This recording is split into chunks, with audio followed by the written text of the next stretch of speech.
I will call the October 12th Joint Government Oversight and Records and Public Safety Committee to order. First item is Pledge Allegiance. Would you please stand? I pledge allegiance to the flag of the United States of America and to the republic for which it stands, one nation, under God, indivisible, with liberty and justice for all. Thank you. Next item is adoption of agenda. Romano adopts the agenda. Support Van Sickle. I have a motion by Commissioner Romano, supported by Commissioner Van Sickle to adopt the agenda. Any discussion? Seeing none, please vote.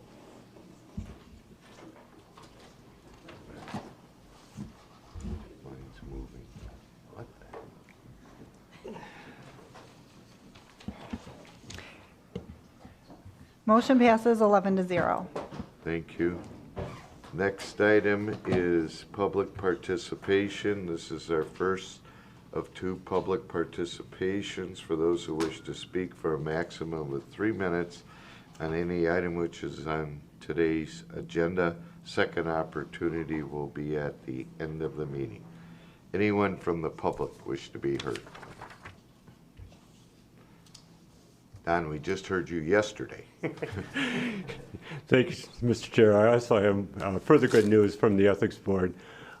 Today, as you may be aware, Executive Hackle has a tendency to find good people to work for the county, good volunteer people. And we're very pleased that Dr. Dorothy, or Betty Youngblood, is here on the agenda. She's been nominated by Executive Hackle to serve on the Ethics Board. She has a PhD in political science, a tremendous background in higher education administration, so I think you'll be quite pleased with her nomination when it appears on the agenda. Thank you. Thank you, sir. Anyone else wish to be heard during public participation? Going once, twice, public participation is now closed. Next item on the agenda is appointment interviews. All applications to be made, the appointments will be made at the October 27th full board. So I need a motion to refer to full board. Support Van Sickle. I have a motion by Commissioner Nard, supported by Commissioner Farrington. Our first is executive appointment with board concurrence, one vacancy, partial term, through May 31st, 2024, Kevin Chandler. Kevin, are you in the audience? I am. This is for the Macomb County Art Institute Authority. Floor is yours. As the Commissioner said, Kevin Chandler. I am currently the Vice President of College Advancement and Community Relations at Macomb Community College. I've been there for about 8 years. Under my unit, I oversee public relations and internal communications, the marketing departments, the Macomb Center for the Performing Arts, Lorenzo Cultural Center, and our Department on Advancement and our foundation. So as I spoke before, I said that I'd been there for about 8 years. Prior to that, I was at Wayne State University, oversaw the extension sites here in Macomb County, the Macomb Education Center on Hall Road, as well as ATEC, the Advanced Technology Education Center in Warren on 12 Mile. I have a bachelor's in public relations and marketing, a master's in public administration, and a doctorate in educational leadership. And I'm excited to serve, and I appreciate the nomination. Thank you. Seeing no speakers, please vote.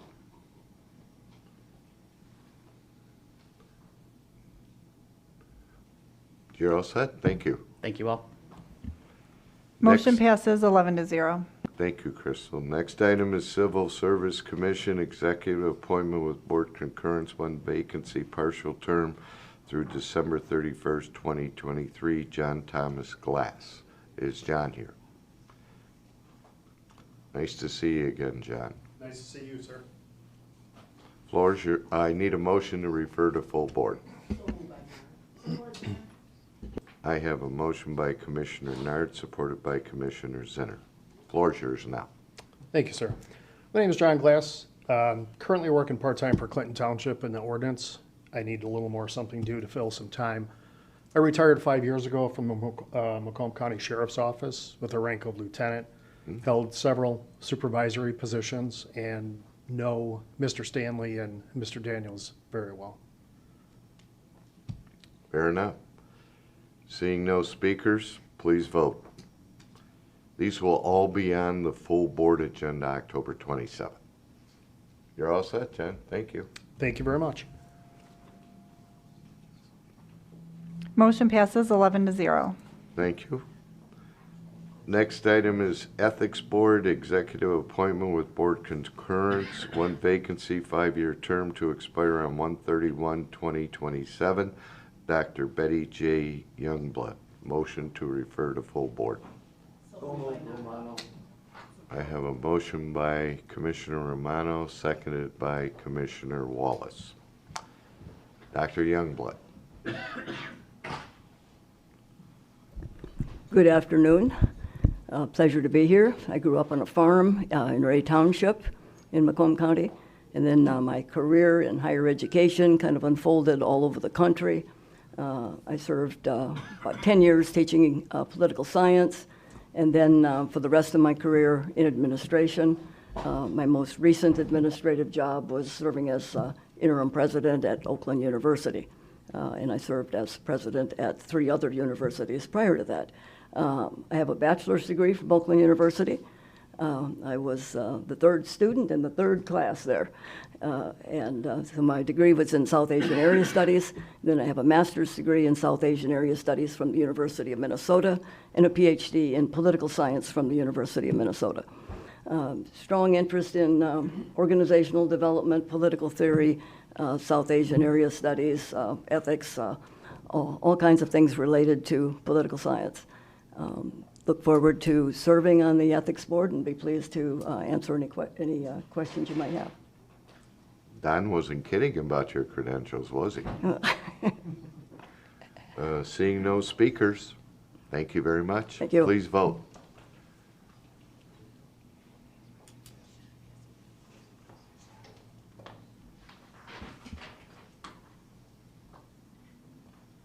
Motion passes 12 to 0. Thank you. Next item is Human Services Board. Appointment, 1 vacancy, 3-year term, effective November 1st, 2022 to October 31st, 2025. G. Patrick Thompson, pastor reappointment. Excuse me. I need a motion, please. Matusik moves. Motion by Commissioner Matuzak, supported by Commissioner Nard. It's all yours, sir. Thank you. Pleasure seeing you again. Thank you. It's good to be here. I had a funeral this morning, so that's why I'm kind of in the clergy uniform. I don't normally wear this during the week, but you have to on certain occasions. Indeed, this will be, I think, with your approval, my 3rd term on the board. I currently serve as the chair of the board. And you know, in the configuration here in Macomb County, we really have a dual role because we are the liaisons through the DHHS and we are the operating board for the Martha T. Berry County Medical Facility. I've been here long enough, been on the board long enough to have seen I came in on the very end of some, shall I say, difficult days. That all seems to be behind us. COVID, of course, like everybody else, really threw us for a loop, but we're coming out of that. Census is back up. I remind the board that in Macomb County, we are the social safety net, no question about it. And it kind of speaks after my own heart as a Christian and as a pastor to be in that capacity. And furthermore, before I became a minister, I actually spent some time in organized labor. So I think both of those orientations give me a kind of a unique perspective and helps me to be effective on the board. So I am asking your approval to be reappointed for another 3-year term. Thank you, Pastor, and thank you for all that you do. Thank you. Appreciate it. Seeing no speakers, please vote.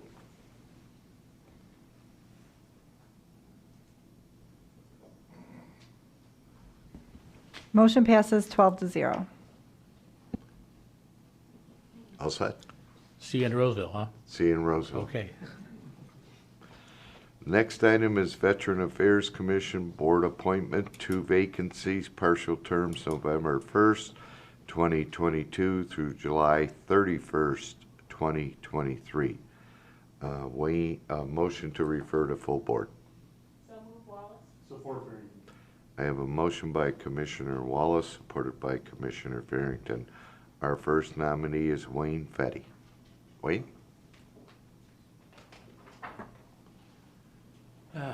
Yes, sir. Thank you much for today, allowing me to be here. A little bit about myself.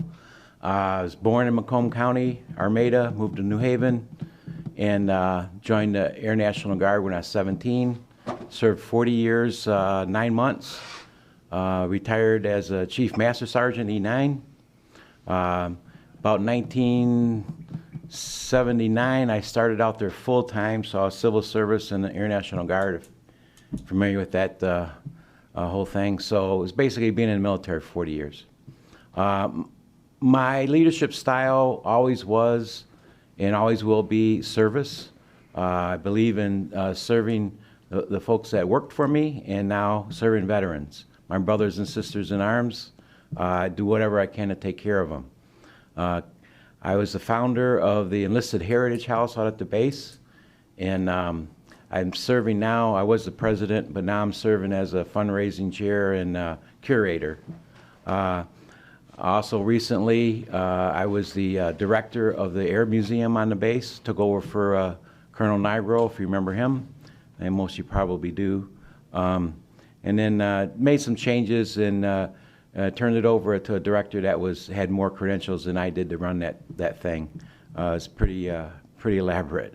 But anyway, I still serve on the Michigan Air Guard Historical Association on their board of directors, have been for about, 8 years now.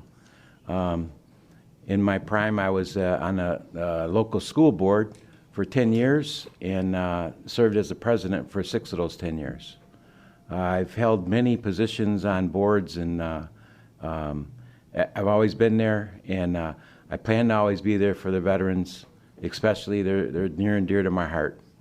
If there's any questions, I'll be glad to answer them. Seeing no speakers, thank you, and thank you for your service to our country. Thank you. Next is Gary Purcell.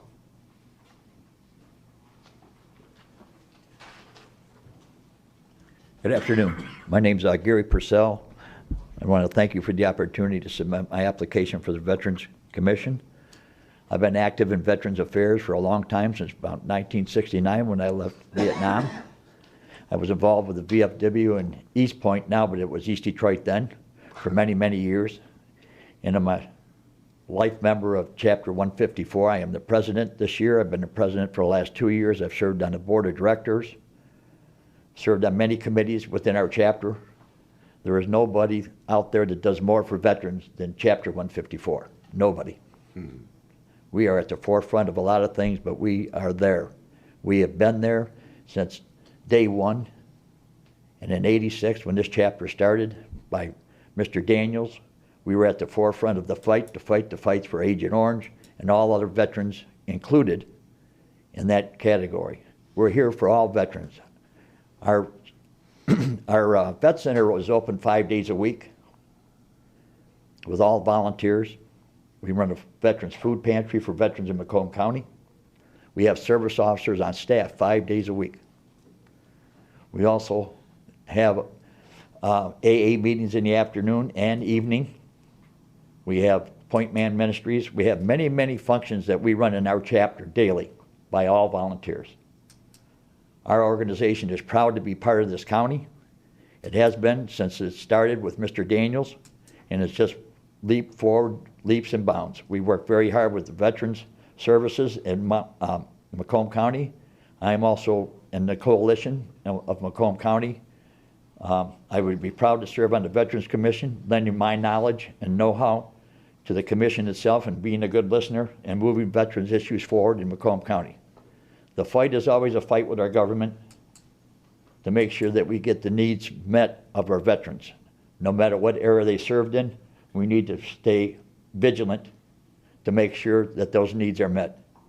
Those young men and women fighting today, guarding the gates of freedom, need our support, and most of all, they need our welcome home. I thank you for this opportunity, and I'll be able to answer any questions you offer. Thank you. Seeing no speakers, I want to thank you for your service to our country. I also want to identify the Chapter 154 office in Roseville. Him and I cut the ribbon when I was mayor back then. Yes, I remember that. Thank you. You're all set. Thank you. Next is Doug Render. He is unable to attend. He's out of town for his son's wedding. You want to vote on that? No, we're going to vote him on as a block. Okay, thank you. Thank you, Joe. Next individual is Paul Smith. Thank you for inviting me in. I'm Paul Smith. I'm a veteran of the U.S. Air Force. I was in the Air Force from 1970 through 1977. I think the issues that affect veterans the most: family separation, career interruption, and reentry into the workforce. Now, if you serve through retirement and put in 20, 30, 40 years in the service, reentry into the workforce isn't a big deal. But if you only serve 2 or 3 or 4 years, 7 years, you still need a job, and you get out and you find out that your career path's been interrupted and other people have got ahead of you and times have changed, and it's hard to break back into the workforce. I think that's one of the big veteran items. All right, so I recap my service. I sort of became a veteran of the Fort Wayne Physical Examination Center. I think I went through there 8 times from the draft classification physical until my departure physical. And it took 4 hours to get through there the first time.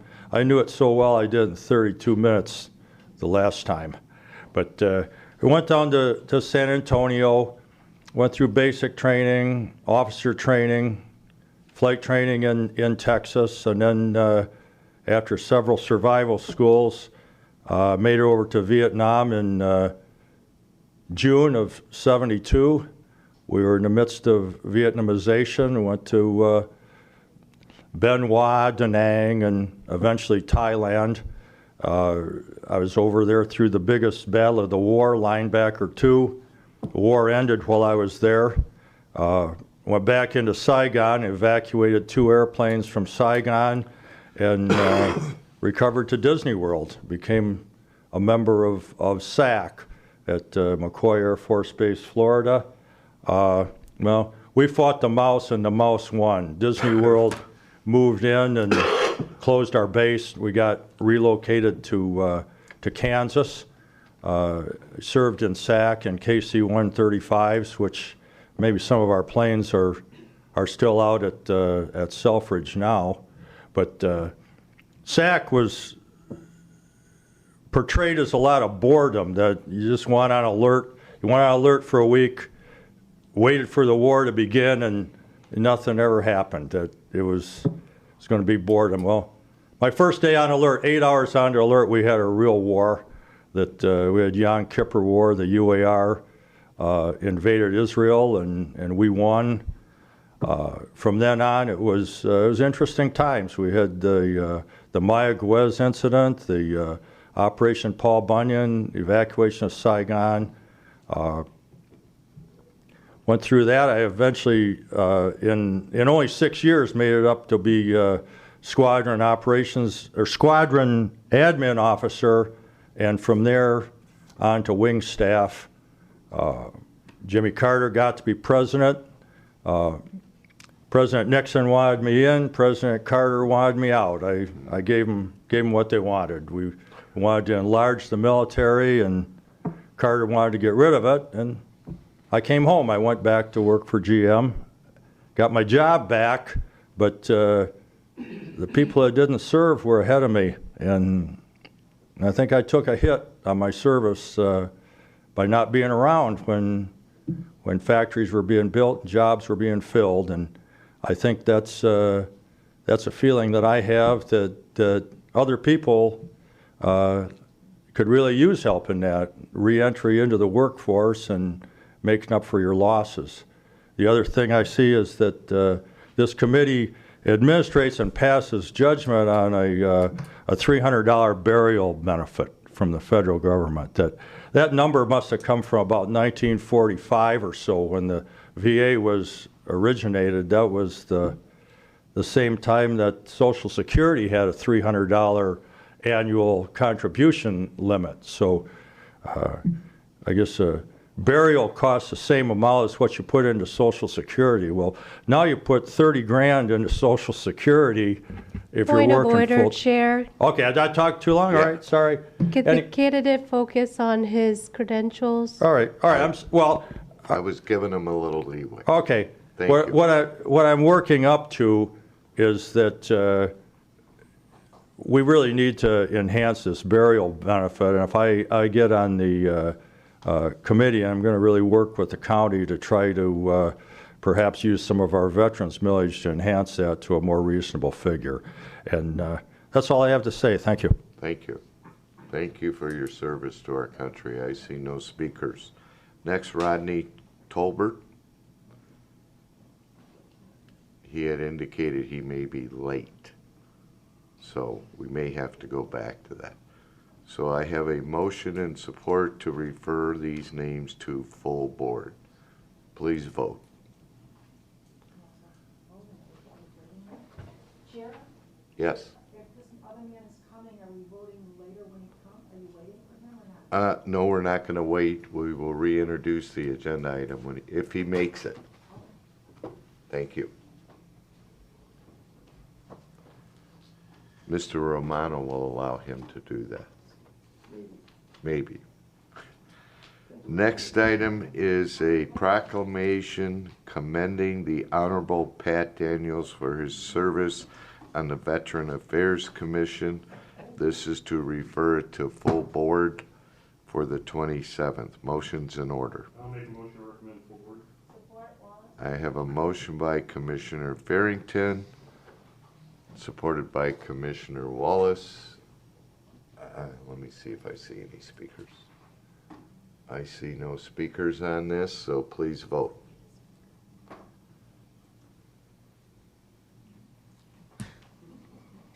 Want me to abstain, Pat?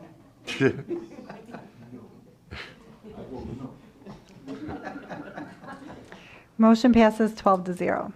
Thank you. That concludes government oversight unless Mr. Tolbert arrives, so I will turn the gavel over to Records and Public Safety Committee Chairman, Commissioner Romano. All yours, Joe. Waiting for my gavel. Thank you. Thank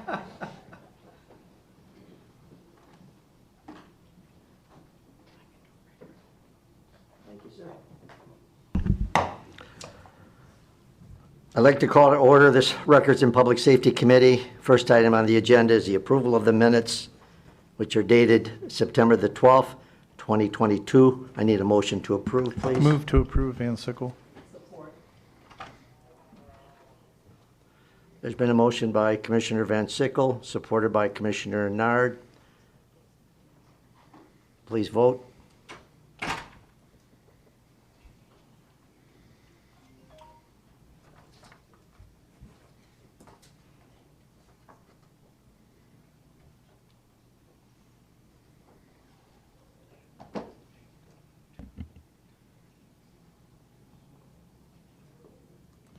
Motion passes 12-0. Thank you. Next item on the agenda is department recommendations. Item A is a memorandum of agreement, Federal Emergency Management Agency, Macomb County Inoperable Systems, and Integrated Public Alert and Warning System. Open platform for emergency network pause, -open. This is no cost to the county, and Brandon Lewis is director, who will make the presentation. I need a motion to recommend this to full board, please. So move, Hall. Support. It's been moved by Commissioner Hawes, supported by Commissioner Van Sickle. Mr. Lewis. Okay, good afternoon, everybody. Good afternoon. I am here today seeking approval of an agreement between Macomb County and the Federal Emergency Management Agency to enable us to use the Integrated Public Alert and Warning System, commonly known as IPAWS. This goes directly back to the conversation we had last month in relation to the Gliwa water event and how we were going to be looking to enter into this agreement with the federal government so that we could send out these opt-out emergency messages that would help us communicate with the public in the event of life safety issues. As a reminder, this would give us the ability to send out messages in 3 different ways. The emergency alert system, which is the traditional television and radio where you hear the beeps and then a scroll across the bottom. Wireless emergency alerts, which is the cell phone messages that are sent via cell phone towers and sent to any cellular device that's within range of a cellular tower within 30 minutes of the message being sent, and via National Weather Service radio. So anybody who has a National Weather Service weather radio in their home would also get these emergency alerts on any topic that we're authorized to send messages for. Executing this agreement gives us the legal right to use the system. We still have to bring the vendor in and get set up and trained technologically. The vendor we're going to use is Code Red. They're a nationally recognized IPAWS vendor, and that is being provided to the county at no cost by the state of Michigan, who's entered into an enterprise contract for all county governments to provide this service. So I anticipate, based on us approving this agreement now, us getting the vendor in, that we will be fully prepared to begin sending those messages if necessary, before severe weather season starts next year, which would be our biggest time for emergency messaging. That extra time will obviously give us the time to implement the technological solution and to develop the policies and procedures behind the use of the system, because obviously with it being an opt-out system, it goes to anybody who doesn't go deep into the settings in their phone to turn it off. So we want to make sure that we're very judicious in how we use that so that it's not overused and that it provides maximum bang for our buck and maximum attention to those emergency alerts. Thank you, Mr. Lewis. Before you do any of that, you better listen to Commissioner Matusek. Commissioner Matusek. I'm very happy he's doing this. This is a big step forward.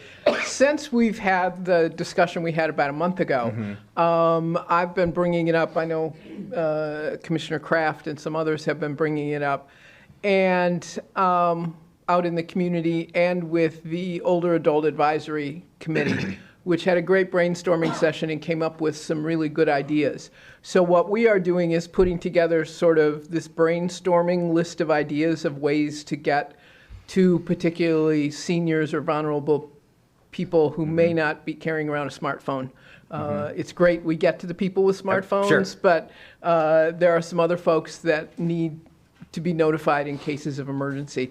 And so the list is actually sort of coming together, and it's pretty big at this point. So what we hope to do is put this together, give it to you, but also to share it, hopefully, with all the emergency coordinators in all the cities and townships as just another way, because it's pretty clear from all of our discussions, the weak link in the system is getting local communities to get people signed up to receive notices or to post notices in a timely fashion in whatever method they have. So we're looking to forward that to you pretty soon, and but this is a great enhancement. I'm very pleased. I will be happy to take a look at all of those recommendations, and as we discussed last time, we work very closely with all the locals, and they tend to, for emergency management issues, follow our lead with where we're going. So I think wherever we end up going with this, we'll have a coordinated countywide response to this issue. And that's really what we want and really important. So thank you, Mr. Chair.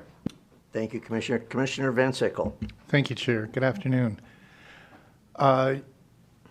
You indicated that the service is being supplied to us by the state. That's correct.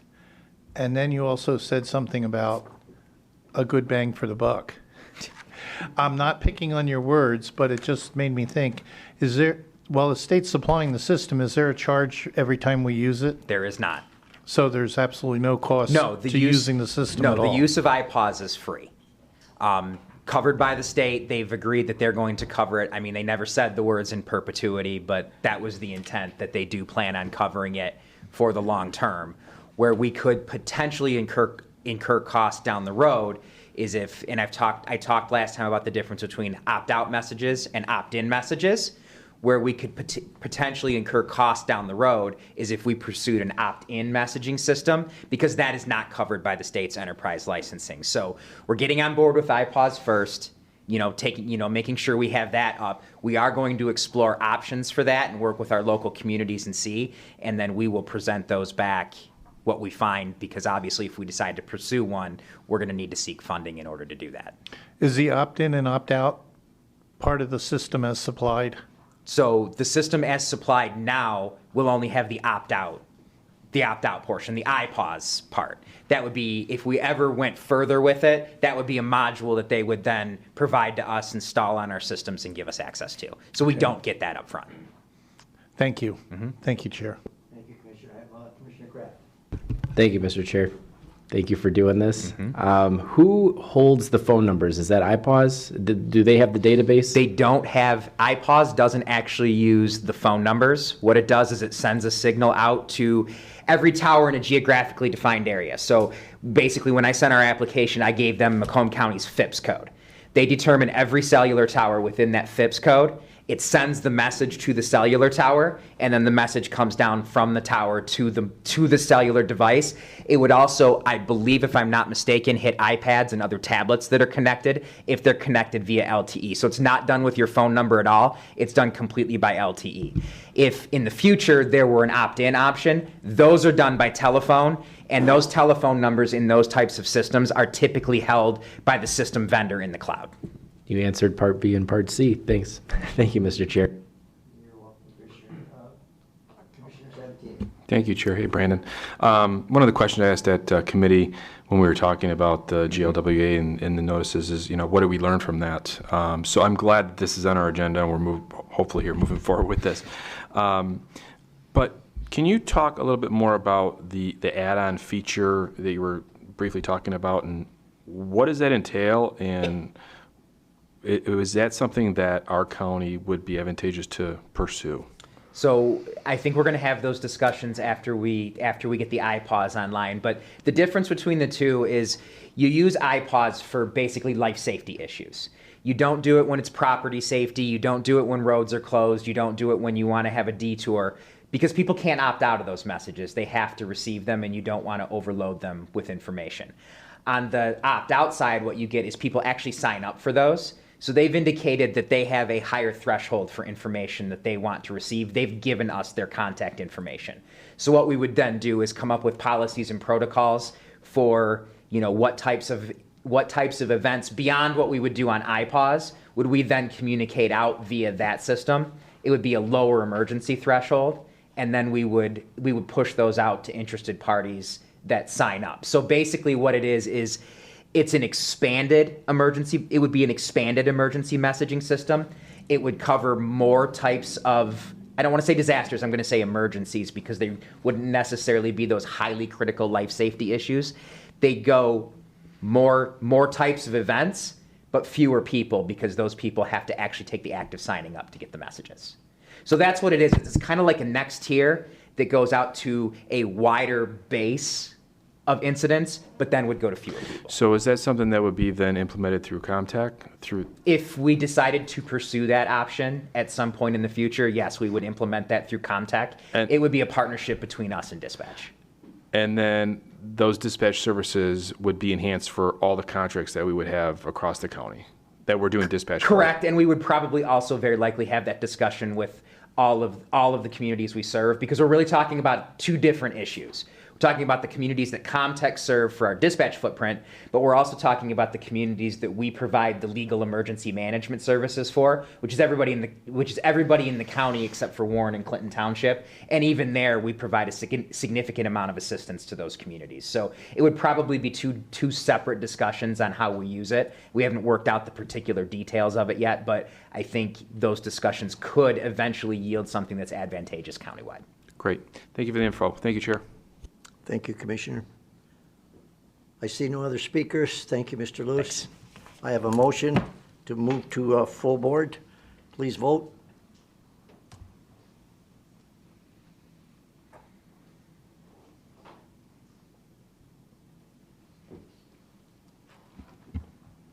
Motion passes 12-0.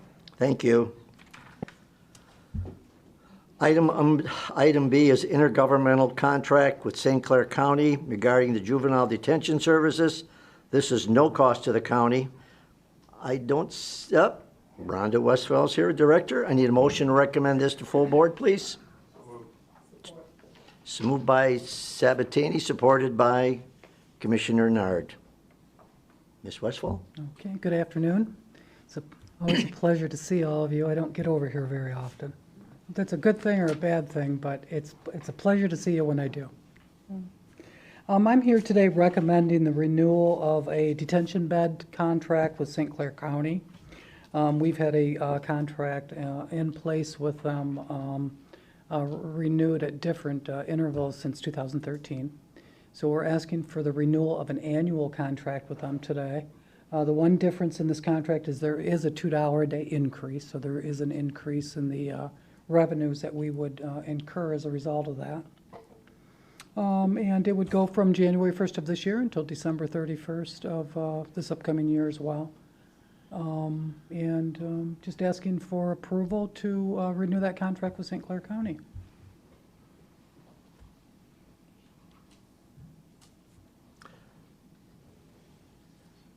Commissioner Sabatini. Thank you, Chair. Quick question in regards to the increase. When's the last time we did an increase on this agreement? The last contract. So we've been doing it theoretically every contract? There was a period of time for a couple years where we hadn't done an increase, but we hadn't done an increase for a couple years because we entered into a couple-year contract. So what I'm doing now is I'm bringing this back to the board annually, and I have done that for about the last 3 or 4 contracts. Okay, great. So we've seen an increase each year. Thank you. Thank you, Chair. Sure. Thank you, Commissioner. Chair Brown. How many people are we bringing down from St. Clair? We have a limit, right? We only have so Yes. much space there currently. So we are currently staffing a total of 40 beds. Of that 40 beds, St. Clair County has up to 8 beds. They're using an average of about 7 beds. So we've said, well, why don't we take that to 8 for you? Our local court now these numbers are pre-COVID. The 7 number for St. Clair was pre-COVID. Of course, that went down with COVID, and now it's coming back up to that average of 7 again. Our pre-COVID numbers with our local court was an average of 27. So the remaining 32 beds of the 40, we have set aside for our local court. Now, there's some variation in that. If our local court gets low or St. Clair gets low, we'll borrow back and forth a little bit on that. So the average for St. Clair is the 8, where they're using 7, and then the local court has sufficient beds as well. What's the total number of staff over there now? The total number of youth specialists that are necessary for the 40-bed facility is 39. We've been carrying 2 or 3 more because our turnover has been pretty high post-COVID. They're really difficult positions to fill. And then when we do have a turnover, we're having a backup come in place. We just hired, I think, 11 new staff in the last couple of months because we had to go from 40 beds to 30 beds due to staffing levels. So we actually had a unit closed down. St. Clair was using 5 beds. The local court was using the 25 beds. And we're in the process of bringing staff in. So we're pushing that number a little bit to have backup in place. What's the biggest challenge finding staff? Because there's a demand. If we had the staff, we could open up a couple more pods and fill them probably from other counties. Because a couple counties reached out to me and inquiring about additional staff. And I think there's a number of obstacles. I think post-COVID, those obstacles look a little different than before COVID. So I think with the pandemic that went through, it might have shifted that a little bit. But I think I could say with a pretty good deal of confidence, it's a couple of things. When you're working at the youth home is weekends and holidays. And if you're the last person in the door, it's afternoons. And in order to keep our staffing numbers a little lower, our staff have 1 weekend off a month. There's only 6 staff in the whole building that get 2 weekends off a month. We can give more people 2 weekends off a month, but we'd have to hire more staff to manage that schedule. So it's this constant struggle between desirable scheduling, more flexibility for our staff with their scheduling, and the numbers of staff needed to do that. Because as you give people more desirable shifts on those weekends, it pushes more staff into the weekday schedule. So it's this constant balance. So one is the schedule. People want to be home with their families. They don't want to work weekends. They certainly don't want to work holidays. Our staff at the youth home believe they deserve more compensation for the job that they do. Imagine a situation where you're going to work and you may be restraining 2 or 3 kids that day. And we don't have a SWAT team come in and restrain. It's those staff doing it. And so they're in the front, they're in the front lines of all this. We aren't a corrections officer. Our staff, they don't work as a corrections officer. They work with kids who may view them like that, and then we expect them to be trauma certified and be able to de-escalate behavior. So we're expecting a lot of the staff as well. So there's probably some compensation issues there. I think that is a barrier for us. The flexibility in scheduling, the compensation. I think those are 2 major obstacles.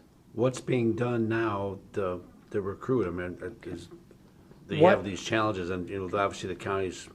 What we have done is, I have looked. It's a terrible thing to say. Well, is HR To helping you? applicants that may be a little less qualified in terms of pedigree and have a little bit more experience outside of that formal education and formalized training. We've been a little bit successful with that, but not enough to manage those higher staffing levels that we need for our current beds or additional beds. Are you working with HR? We're working with HR, I mean, are yes. they helping you?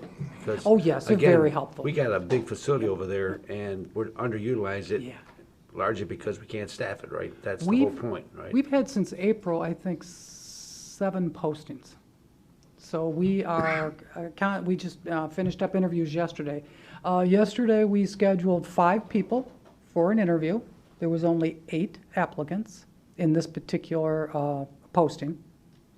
Of the 5, we ended up interviewing 1 due to cancellations, no-shows.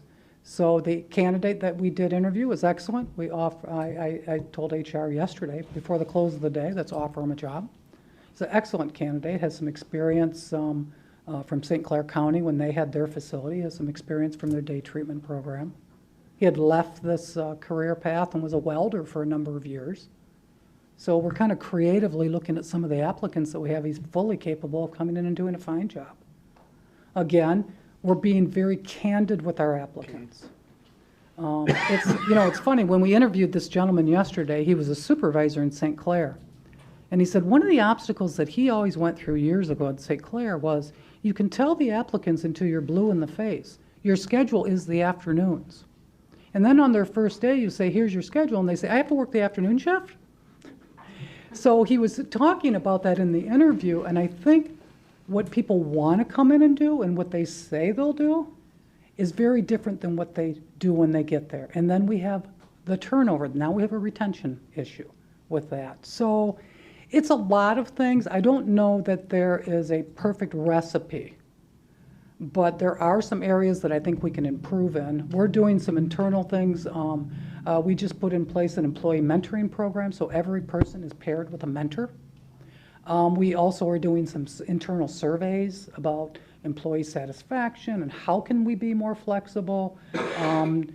We're trying to be more aware of inclusion with our staff and making sure that people don't feel like they're not part of our entire organization and an integral part of it. Because I think employee satisfaction also goes to, am I part of this organization? Am I making a difference? So we've really been looking at some of those internal things as well. And then HR, of course, is assisting. I do know that they're in the middle of contract negotiations. I don't know if that might help, because I know, maybe there's going to be some changes with that. Does that in answer your terms question, of Commissioner? compensation. I'm sorry, didn't mean to interrupt you. Yes, thank you, Mr. Chairman. Thank you. Sure. I have Commissioner Zinner, please. Thank you, Chair. I was curious what the pay is that was being offered. That doesn't need to be said here. I wonder if possibly, Chair, you could follow up on this maybe, if you need security there, maybe 12-hour security. I don't know how many breakouts, I don't know how many situations that you have in a day or a week or a month. Maybe security isn't necessary. It's just a suggestion. We You're don't working have with HR. breakouts, but you bring up an interesting point. There was, I don't know, I'm probably more aware of the old boys training school than maybe most of you on the board. Some of you may be aware of it. The state of Michigan, in their training school, which was a very large facility, there was 400 or 500 kids there, they had youth specialists. Youth specialists didn't restrain kids. A security team came in and did that. So there was an assistance call where 4 or 5 people that were dressed and trained, just like police officers, if you will, without weapons, security officers.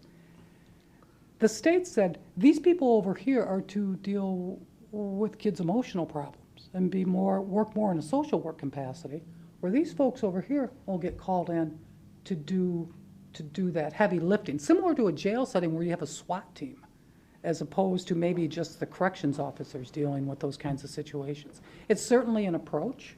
I think they would have to be, have some training or explain the parameters or whatever situation.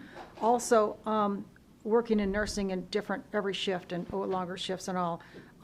What years and years ago happened, I was on the weekends, people, Chair, I don't know if that would help with HR or not, people would come in just on weekends, extra help, part-time help, people who necessarily did not need benefits, but just their pay would be increased. Right. Maybe they'd work Saturdays or Sunday, maybe they'd work a weekend, but you could fill up 2 of your weekends anyway with people. It's just a weekend job. And once you could count on that, it was helpful. And Where you could push the wage couple up. holidays a year, something like that, pay was increased, or if they wanted benefits, upon benefits. Those things we found helpful. I remember you had such a situation with the cook last time you were here. Did that work out, I assume? We're still contracting our food service meals. Okay. As a Well, matter that's of good. fact, I'm hoping to get to the board before the close of the year to revisit that. Thank you very much. Yep. Thank you, Thank Chair. you. Thanks for the input. Thank you, Commissioner. Thank you, Rhonda. I don't see any other commissioners here. We have a motion in support. Please vote. Excuse me, Rhonda, before we vote, I'm sorry, I did have just 2 quick questions. Why do they need our facility? Is there another facility that St. Clair can use, or is this something we volunteered for? Well, St. Clair County had their Short own- answer. Okay, they had their own facility. They closed it in 2013. My predecessor entered into a contract because our facility had a bunch of beds and no kids, and it was a good move. Okay, the other question I have is that at $169, I think that was the number we used, now it's $271. With 8 of them in there, we're talking $1,322 for eight of these juveniles in our facility. Does that pay for what we're providing? I mean, between the employees, the beds, the food, the lights, and who determines this amount? So it's kind of a cost-benefit analysis. Let's say we took one 10-bed unit and said, St. Clair, you get all these beds, this whole unit, this is yours, we're going to staff it. That would not be fiscally effective for us. What's fiscally effective is Macomb County is using an average and then using a range of up to 32. So we got to have that 4th unit open anyway for Macomb. I see. We're using 8 of them for St. Clair. Got it. Okay, thank So you. it's different, yep. Any other commissioners? If not, please vote. Thanks, Rhonda. Thank you.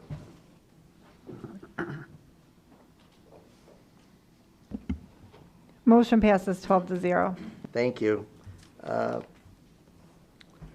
Item 10 is correspondence, and we do have some correspondence. I think every commissioner received the booklet from the Macomb County Sheriff's Office for the 2021 annual report. I'll need a motion to receive and file. We have a motion from Commissioner Hall, and support from Commissioner Nod. Please vote.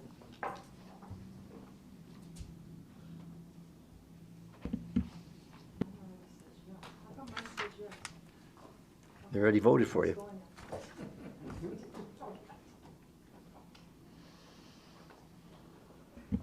Motion passes 12-0. Thank you. Item 11 is public participation. This is where the public has 3 minutes maximum per speaker, the opportunity to speak for those who wish to speak for a maximum of 3 minutes on any issue. Is there anyone in the audience who would like to participate in public participation?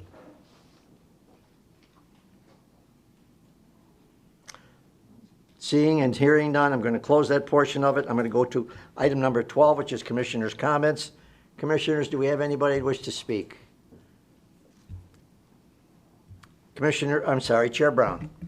Thank you. This message is for Pat Daniels. He's got to come back to the full board meeting so we can properly present that recognition we're going to give to you. So you got to come up here again. Hate to tell you that, but well. We like to see you, Pat. That's why we want you back. It's a good thing you don't have any votes. We're not going to take no for an answer. So we could send someone for you, but we're going to probably, we want you here if you could, please. Thank you. Oh, I know, but we're going to give it to you anyway, so. Thank you, Mr. Chairman. Thank you, Commissioner. Anybody else who would like to speak? Any commissioners? Commissioner Zinner. Commissioner Zinner. Thank you. I'm giving a tribute to a lady who's just turned 106, and she is a happy lady. She was born in England, went to Canada with her family, and came to the United States. She was athletic as a kid, and I don't think she ever stopped. She still makes projects and does things herself. She says that she believes her longevity is because she's always active, and she is active even now.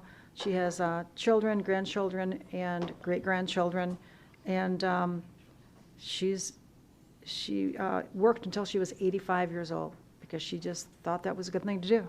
Just a happy camper. Thank you, Commissioner. Any other commissioners?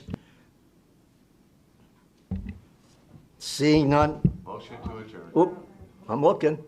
I'm sorry. Commissioner Song, go ahead. I Thank wanted you, to see that hand Chair. go up. I thought you wanted to leave early. Go ahead.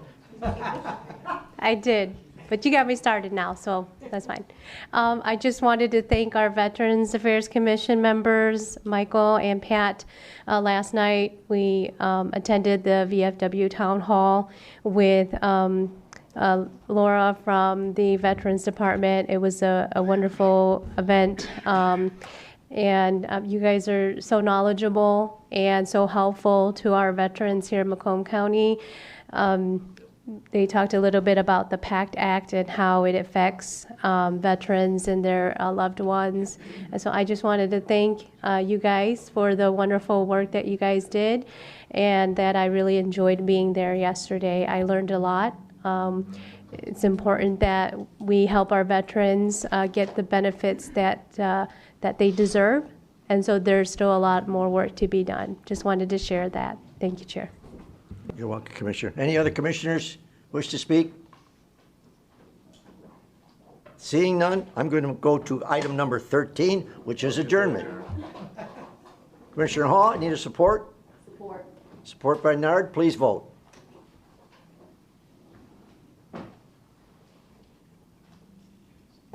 Thanks for coming down, folks. Appreciate it. Motion passes 12-0. Thank you. Have a good evening.